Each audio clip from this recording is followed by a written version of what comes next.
hinted in the last episode that we're finally getting back to electrical. It's evening, so we're not going to get a lot done tonight, but I wanted to get started.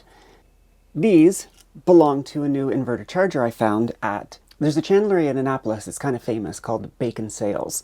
You can get all your normal boat stuff there, but they have a lot of old stuff. They sell stuff on consignment. It's just a really fun place to go. I went there looking for a day tank, or some sort of tank that I could use when I didn't know if it was going to be worth trying to clean up the existing diesel tank. Obviously, I cleaned out the diesel tank, so I didn't find a good day tank there. Actually, I found a couple, but the reason I didn't want to use them is I was trading one potential risk for stalling the engine with crud coming into it for another risk, which is these day tanks don't generally have baffles and they're flat, so it'd be easy for the diesel to slosh around and for it to suck up air and then stall out the engine. So yeah, decided not to do that. But while I was there, I found a toy. I don't know if this toy works. It's supposed to work. I had 10 days after I bought it, which is like 6 days ago, so I'd best get onto this, to test it and return it if it's not working. So let me show you what it is.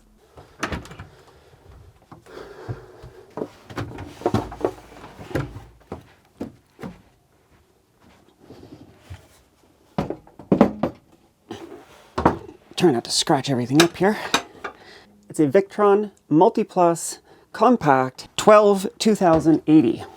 It's very similar to the Quattro that I've got for the main 48-volt bank, except it's designed for 12-volt batteries, hence the 12.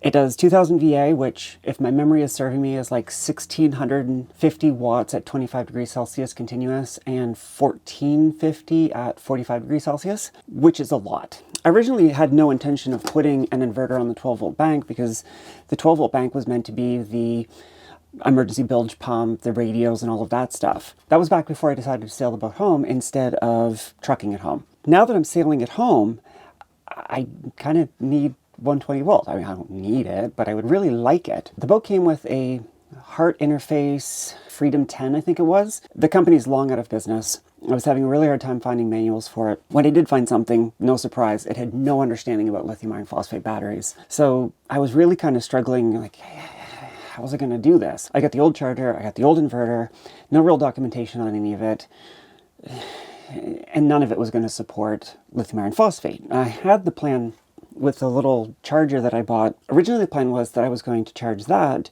using the onboard inverter that the boat came with.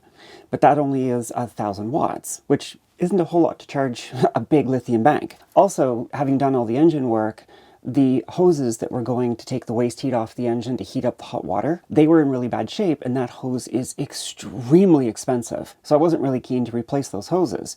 I'm just going to short it so they don't heat the hot water, and I just thought, well, it's not going to have hot water on the trip home. Well, my hot water heater draws 1,250 watts, takes about 20 minutes, I think, to heat it up, 6 gallons. I don't know what that is in liters, because again, I'm in America and I've gotten used to thinking in gallons down here. But it's enough to have a shower, do the dishes, that kind of thing. So let's say, round that to say 30 minutes to heat it up. At 1,250 watts, that's 625 watts, or 625 watt hours. Now that I know I can put the full, what used to be the first 48-volt battery and is two separate 2P4S 12-volt batteries, I'm going to have 14 kilowatts, and I'm sure I can find power at least every other day to charge back up. So when I saw this at the chandlery, as much as I had no intention of spending this amount of money, I started thinking, man, this would solve a lot of my problems. I could rip out the Heart Interface inverter, which, again, I don't have a lot of use for. I could rip out the old battery chargers. I could basically gut the current electrical system, the 12-volt system, drop in my 14 kilowatts of batteries, and have plenty of power for the trip home. Now, there's a couple small problems with this. Being a used device, that's the condition I got the wires in. It is actually decent wire, I will say that much. But you can see that it's going to a bunch of loose ferrules on one side. I think that's the input. I'll have to look inside. And on the other side, the ground wire is completely cut off. I need to put ends on it. One will be the input end, one will be the output. It'll be a single output, but again, this is just for me to test to make sure that it's working. And then I need to figure out how to configure it, because I left all of my Victron kit back at the house, and clearly I'm not at the house. I, again, had no intention of doing any Victron work on this trip. So I have very limited ability to configure this thing. It does have the usual VE network that I could, if I had a Mark III USB cable, connect to it, update the firmware, configure it and whatnot. But for the sake of verifying that it's working, I'm going to have to live with the limited options I have through the dip switch.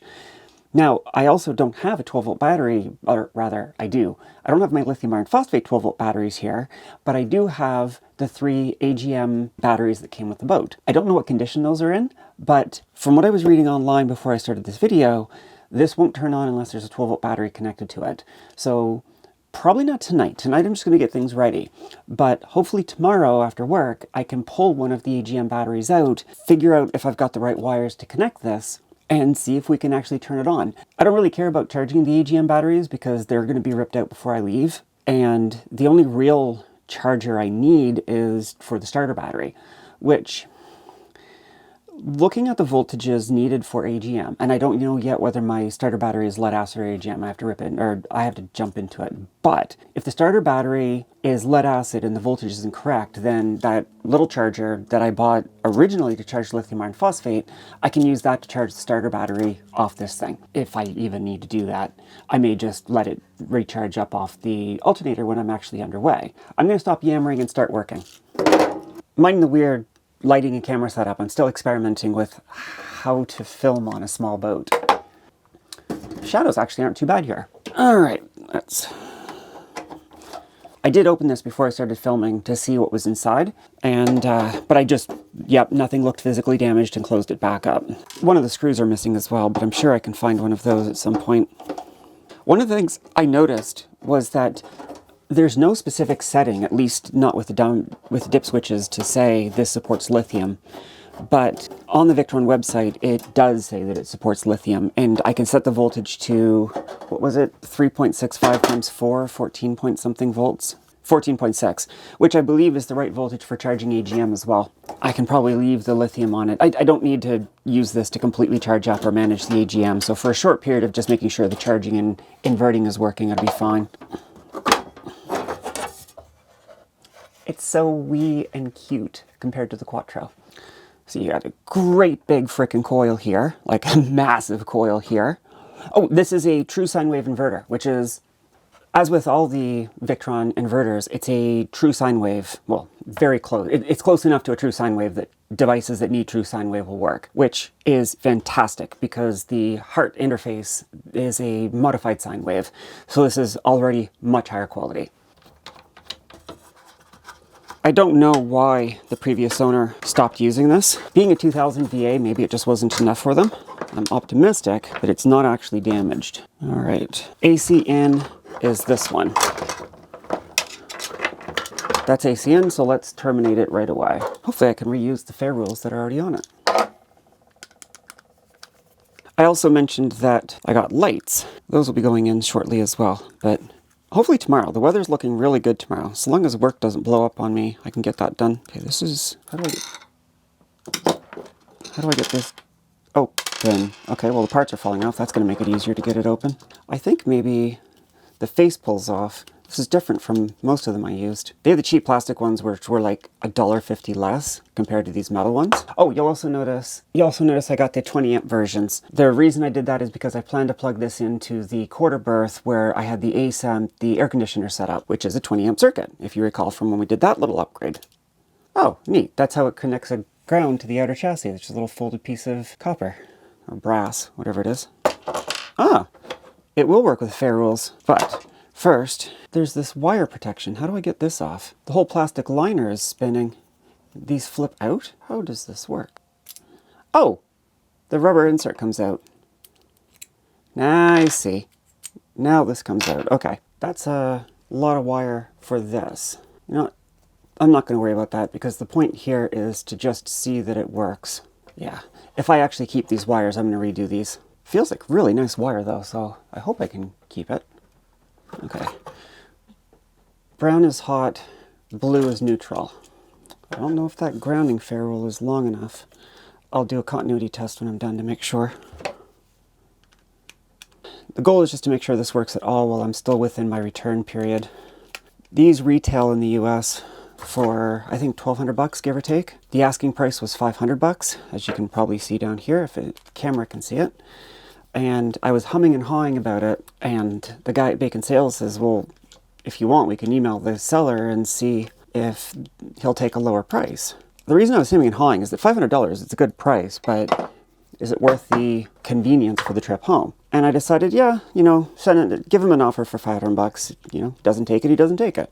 Help solve my dilemma. So they sent out the offer and he accepted. So at that point, I'm like, well, I guess I just bought this thing. It's a really weird mechanism. I'm not too concerned about this not being great because, wow, I can't get those in at all. For the sake of testing, then that's fine. I'll just do this. The reason I don't care too much is that in the end, these will be wired right into the bus. I won't be using the output for initial testing. I will do just this, but eventually the output will go to where the current inverter goes. And this will replace both the charger and the inverter, which, yay. And you can't see, but it's black plastic inside, so it's kind of hard to see inside to line up the screw holes. Oh, there's a bunch of screw holes. Okay, so it's got to go in just a certain way. Don't seem to have any sense about them. Oh, there we go. All right. Yeah, I'm not a fan with this strain relief. Do I need to get it in a certain way? Ah, there's slots for it to go into. What a weird contraption.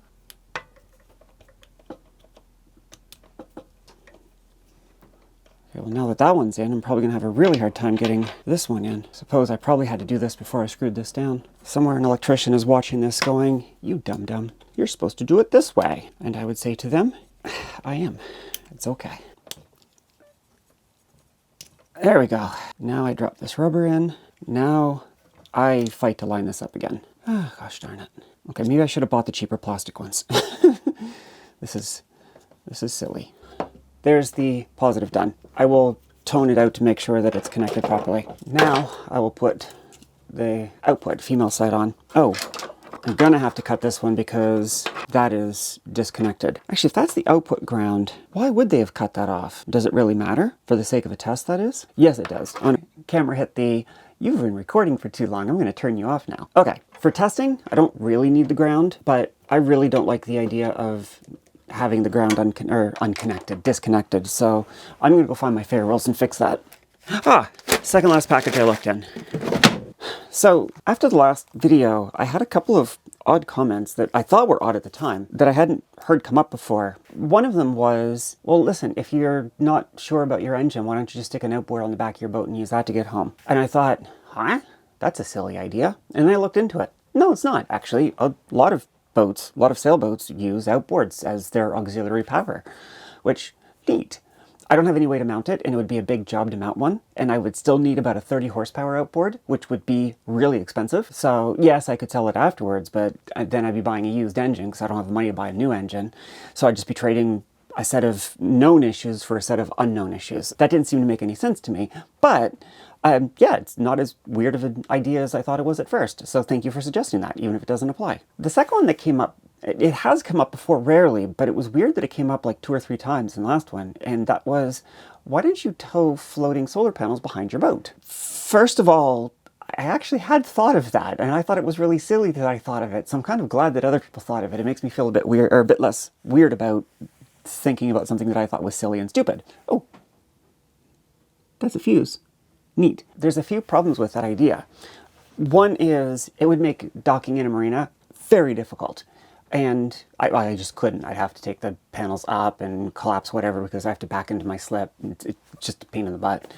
But the second is, even out in harder, heavier seas with a lot of water and waves, I could see it being torn off or slammed against the hull pretty easily. So, creative idea, but it's not going to work here. I need my cutters. But thank you for the weird suggestions. Even if I don't use them, I really like that kind of thing, or that kind of out-of-the-box thinking. While I'm recrimping, I will also give you an update on the diesel polishing for those who are interested in it. I put the 2 micron on, expected it to clog up really quickly. And sure enough, as soon as I started running it, it got really milky, which, you know, kind of sucked, but also kind of expected. I ran it for, I think, 2 days, 2.5 days, and it was kind of cloudy inside, and there was some debris at the bottom of the bowl, but nothing serious. So I took the filter off, and I'll put pictures up here. You can see the inside of it. It was completely white before. So it is definitely darker. It definitely caught some debris, but it's not as bad as I thought. And it never plugged up. Yesterday, I swapped it out and put one of the R20Ps in, and I polished it for another like day and a half, and the diesel in the bowl still perfectly clean. So I'm done polishing at this point. At least I hope I am. What might still be a problem is there might be some debris that wasn't stirred up by the polishing, and if that's the case, then once I'm underway, it could get kicked up and plug things up. I'm going to try to deal with that by hopefully the next time I'm down here, because I have to head back to the house soon. I'm going to take some sea trials, I guess, if you want to sound fancy. And, oh, fuck, I just cut that. In the Chesapeake. I'll show you what I mean when I said that I cut that. Especially if I can get out. I'll get out just like on a normal day, and then I'll try to get out on a bad day. The jacket is really, really soft material, and when I was trying to cut the outer sheathing, I cut the inside wires as well. So I'll try to get out of the Chesapeake and just sail around and bounce around and see if that stirs anything up and clogs me. If it does, hopefully I'll be far enough away I can just drop the anchor and clean the lines out. Now that I've done it, I've got a much better idea of what's involved. And if worse comes to worse, I've got a Towboat USA membership, so if I have to get towed back to the marina, then so be it. If I can go for a sail and it's not too bad, then I'll wait for some heavier weather and go out again and see if I can really slam the tank around, slam the boat around, and see if it stalls out on me or not. Also, I've only put about 10 gallons in, that original 10 gallons. I haven't decided yet, but I'm leaning towards not putting anything else in it and just burn what's there and then go buy a new tank of clean diesel. It's a fair bit of money to leave on the table, which is why I might still use it. It's like $5 a gallon or something like that. 60, 120, 150 bucks to fill the tank, which again isn't the end of the world, 150 US, but still it's more than I would like to spend. We'll see. Try and strike a balance between cutting through the sheath without cutting this. Oh fuck, did I go through the... I might have nicked the blue wire. Oh, god damn it. I'm not doing a very good job at this. I'm sure there's a proper way to cut this shielding without cutting the wire inside. I don't know what it is. Oh, fuck, I cut right into the blue wire again. Oh, this is maddening. Okay, you know what? For the sake of this test, I don't care. This is pissing me off now.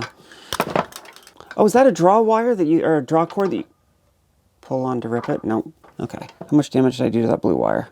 Not much. Not enough to be a problem for the sake of this. But do I want to put my... This wire is getting really short. Screw it.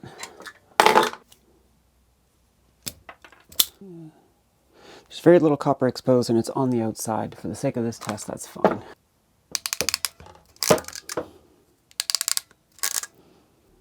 What is that giant lug for? Oh, main pack positive and main pack negative. Okay. You can't see what I'm looking at. That's okay. I'm figuring this out as I go. Alright.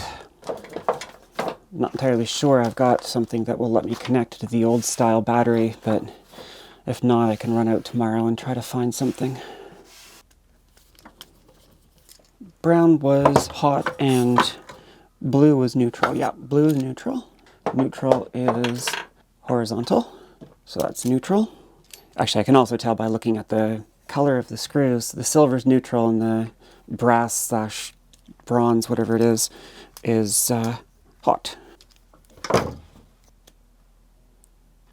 Oh, this must not be 10 wire or 10 gauge. I just ripped the ferrule off the wire. I'll try recrimping these. Definitely not the right size. Again, this is not permanent, this is just a test. The $100 I saved is going to go towards all the extra parts I'm buying to test it. If this works, fantastic. It'll still be a good deal. If it doesn't work, well, I'll be sad then.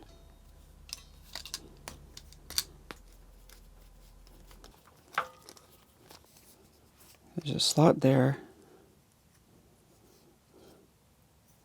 How does this go on? Ah, that's better. Okay. I can't, normally I'd move the camera this way so you could look in, but I can't physically fit it in there. So can I, oh, there's a cool couple fans up there. Bring this over so you can see better.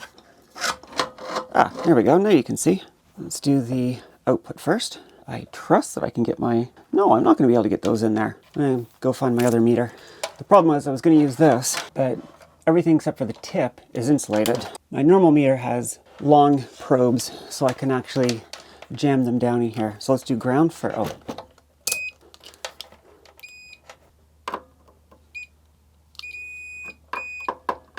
Okay, ground is connected. Neutral is connected.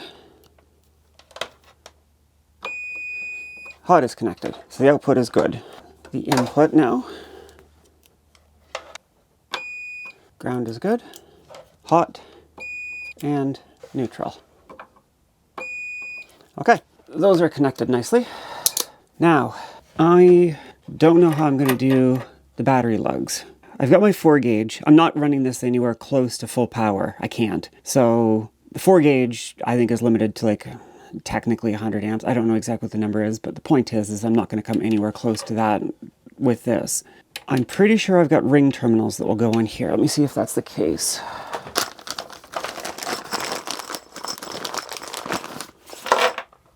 Actually, I don't need to take that bolt off.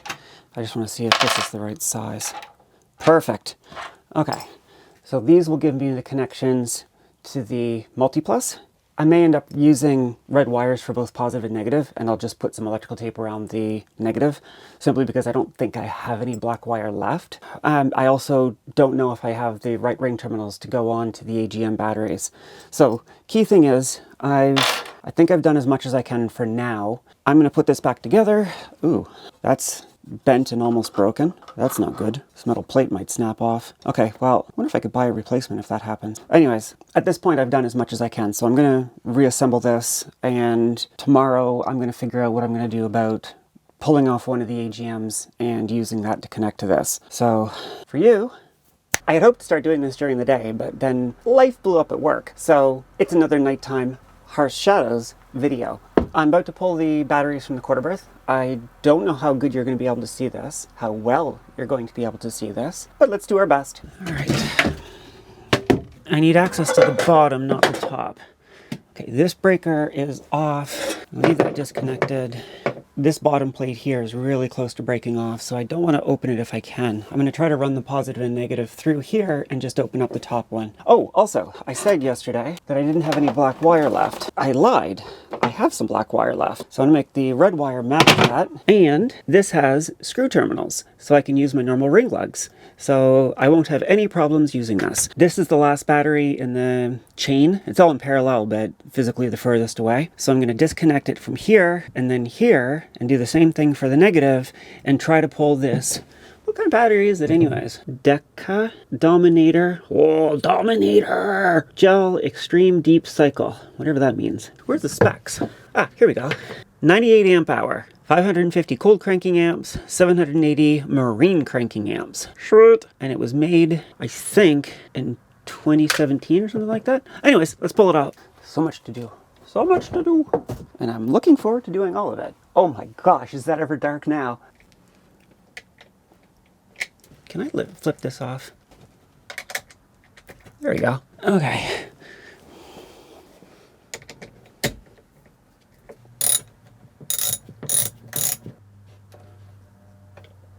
Okay, something's humming. Why am I getting humming? Why am I getting humming?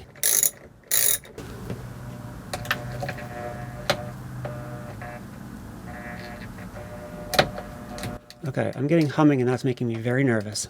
I gotta turn the charger off. Okay, charger's off and it's still humming. That makes me very nervous. Okay, now it's not humming. I don't think I'm putting this battery back on. The straps that are supposed to hold the battery down are not actually being used. Lovely. What beeped? Oh, I'm jumpy. I don't like using batteries that I'm not familiar with. Wow. Very quickly I'm heating up. I think I took for granted how nice it was to be able to turn a battery off, like inside the battery, turn it off. Having this coupled on is making me really nervous because I've got basically a floating positive down here. I need to tape that up if I can remember where I put my electrical tape.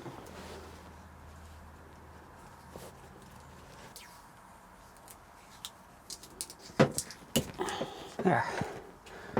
Now it won't short out. This is completely disconnected, so even if that touches, it shouldn't be a problem.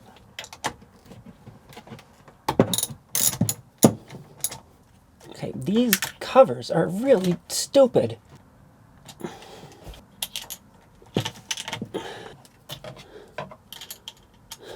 Oh, come on. Oh my God, these are heavy.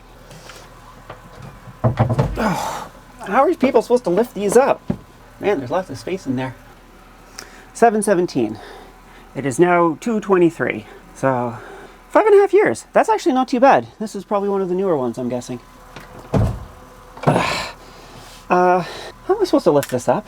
This is shockingly heavy. I hope I didn't just use a poor choice of words. There we go. Okay. Buy a boat, they said. It would be fun, they said. Nobody said that. I mean, actually, a lot of people said that. And they're right. It is fun. It's just some of this stuff's a little bit more annoying than others. Okay. I'm not going to reconnect that battery, so let's get those wires off. Those wires shouldn't be moving. Okay, it's just the ground that's loose. I mean, not that that makes it all okay or anything. Are you going to make sparky noises? Please don't. That scared me. Yes, you're making sparky noises.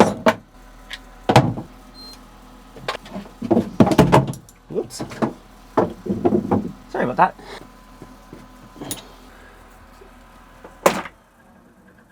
What did I just do? I just threw that and hit something. I just lost all my 12 volt. Hello? Inverter, charger, the hard interface is up and running. Oh! When I threw this, I hit this and turned off. Nope. Well, there you go. You got an active example of what I just did. Okay.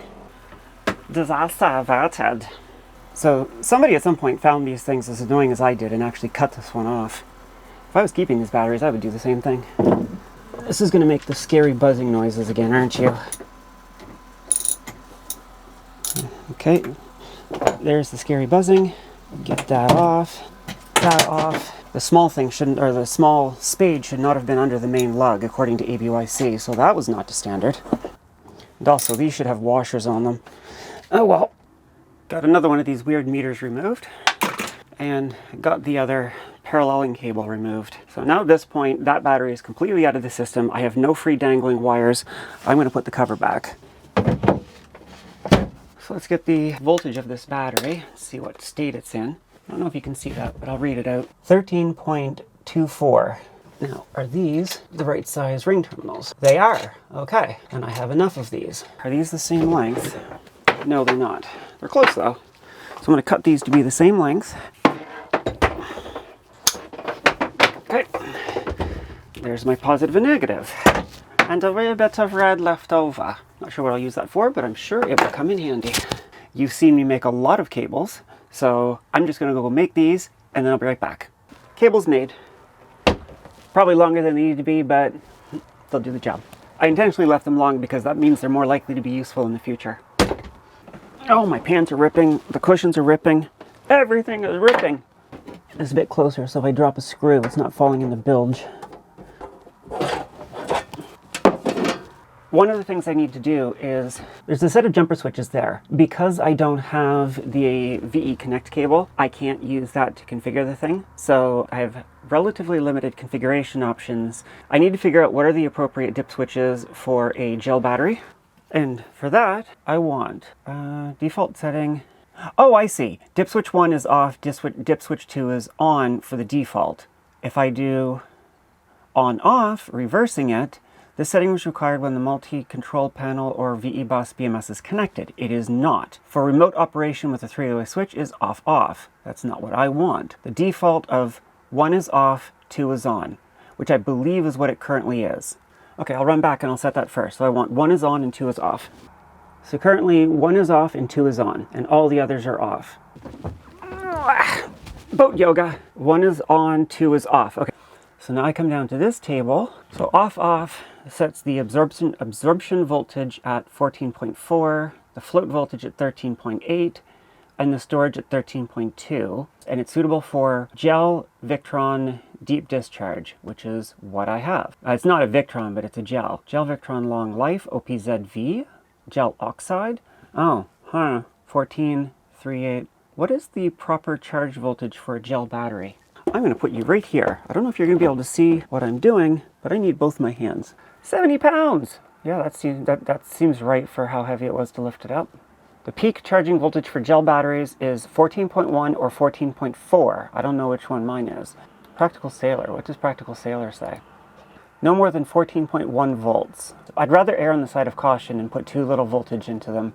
As I understand, gel batteries are not very happy when they're overcharged. I want DS3 on, DS4 off. So that'll set the absorption voltage to 14.1, float to 13.8, and storage to 13.2 with an 8-hour absorption time. 3 on, 4 off. 3 on, 4 off. So we've got 5, 6, 7, and 8 still to figure out. 5. Inverter frequency 60 Hertz. That's what I want, so it's off. Search mode is off. That's going to make the inverter less efficient, but I don't care. And AC input current limit off is 30 amp, which is what I want. So 5, 6, and 7 are off. Store the settings by moving the dip switch 8 to on and back to off. Okay, so when I power this thing up, I need to take 8 and go on, off. Let us go connect the battery and see if this thing turns on. How am I going to do this? Well, that's an interesting angle now, isn't it? I wish I had a better way to light this up. I don't, I'm afraid. So, negative, positive. I'll do positive on both ends first. Oh, and to confirm, yeah, that is in the off state. There we go. Now, obviously, because this can pull fairly high amperage, these aren't the wires I'm going to want in the long term. Oh, those lights are causing lots of flickering. I'm going to connect the ground to the Victron first, so I can then close it up. Actually, I should tone out that fuse to make sure the fuse isn't blown. That's going to put a pretty quick end to the festivities if that's blown.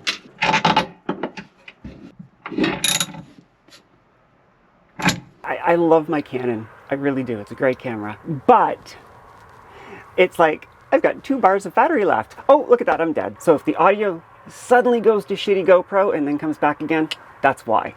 Right, I was going to tone out the fuse to make sure the fuse was good. Fuse is good. I'm not going to bother putting the screws on, but I will close it. Oh, I'm going to need to set the jumpers off and on. Well, that's okay. I want to close it just in case anything goes kablooey when I connect this. There's a little bit of protection. Connecting something I don't know much about always makes me so nervous. I wonder if one day the nerves ever go away. I'm guessing not. Oh, shit! I needed a pre-charge resistor and I didn't bring one. Damn it. I completely forgot about the pre-charge resistor. All right, let's see if I smoked that fuse. Nope, fuse is still good. All right. I don't have a resistor. I don't have a way to solve that problem. Let's see if we get the fuse again, or the spark again. Nope. I guess the capacitors in the thing are charged now. Ah. Okay. 13.17 volts. So now we should be able to set this to off, or to on, and then back. Nothing. That's disconcerting. Oh, please tell me you're not dead. I'm really looking forward to having hot water on my trip home. Actually, before I put that meter on. Oh, I got lights. Okay. But it immediately went back off again. Why did it immediately go off again? I've got a red light down there. What does that red light mean? Doubt I have voltage. No, I have no output voltage. Do I still have battery voltage? 13.5. Son of a bitch. I need to find out what that means. Now I'm disappointed.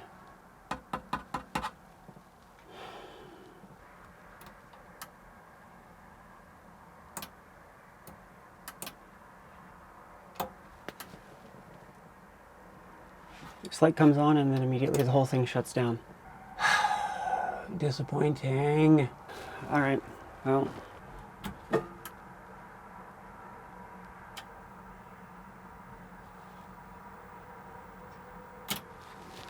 I took a little video. I was going to ask some people about what's going wrong, and I noticed the last time the green light looks like it stayed on. So maybe it's already working and I just gave up too quickly, which is entirely not like me. Okay. No, it's staying off this time. Oh! Now it came on! I don't know why the alarm light down here is still on. Let's see if we've got voltage now. 118 volts! It works! Woo! Alright. Okay, let's, this battery is probably charged because it's been sitting on the charger and there's nothing... Well, you know what? I need to put a load on this. I need to test this as an AC load. Alright. You might have heard that in crappy audio because I thought I had started this camera recording, which has the... I think I've been recording all night with the microphone underneath. I'll say it again. I never would have thought that audio was going to be the hardest part of running a YouTube channel. So I just checked it now with the voltmeter, and indeed I have 120 volts out. So I'm going to... Whoa! Balls. Right, so let's get the clamp amp meter selected into DC mode. How do I zero this out? Hold, 0. Okay, now I'll put it around here. Why do I have... Oh, there's a flashlight there. Neat. Okay, so the backlight and the flashlight turn on at the same time. Fine. Okay, so now we're going to show 0 amps. I mean, this has to be consuming something. You know what? Actually, let's bring you over. Yeah. Let's check one more time that we still got voltage on the output. 118.1 volts. Let's go to DC and check our battery. 12.91 volts and falling. I suspect this is going to kill the battery very quickly because I don't think there's a lot of life left in this battery. But that's not the point. It's running. I'm still knowing. Oh, it's showing no amperage because I've got this. Okay, I left that in AC mode. There we go. Zero it. Now I connect, and I'm showing 6 amps. 6 amps just to run the fan. Okay, well, whatever. 0.9 amps at 12 volts. That is 12.7 times 0.9, 11 watts, 12 watts. Okay, that's not too bad. Standby. All right, let's turn this back on. 35 amps. And how much is the voltage sagging? And our voltage is at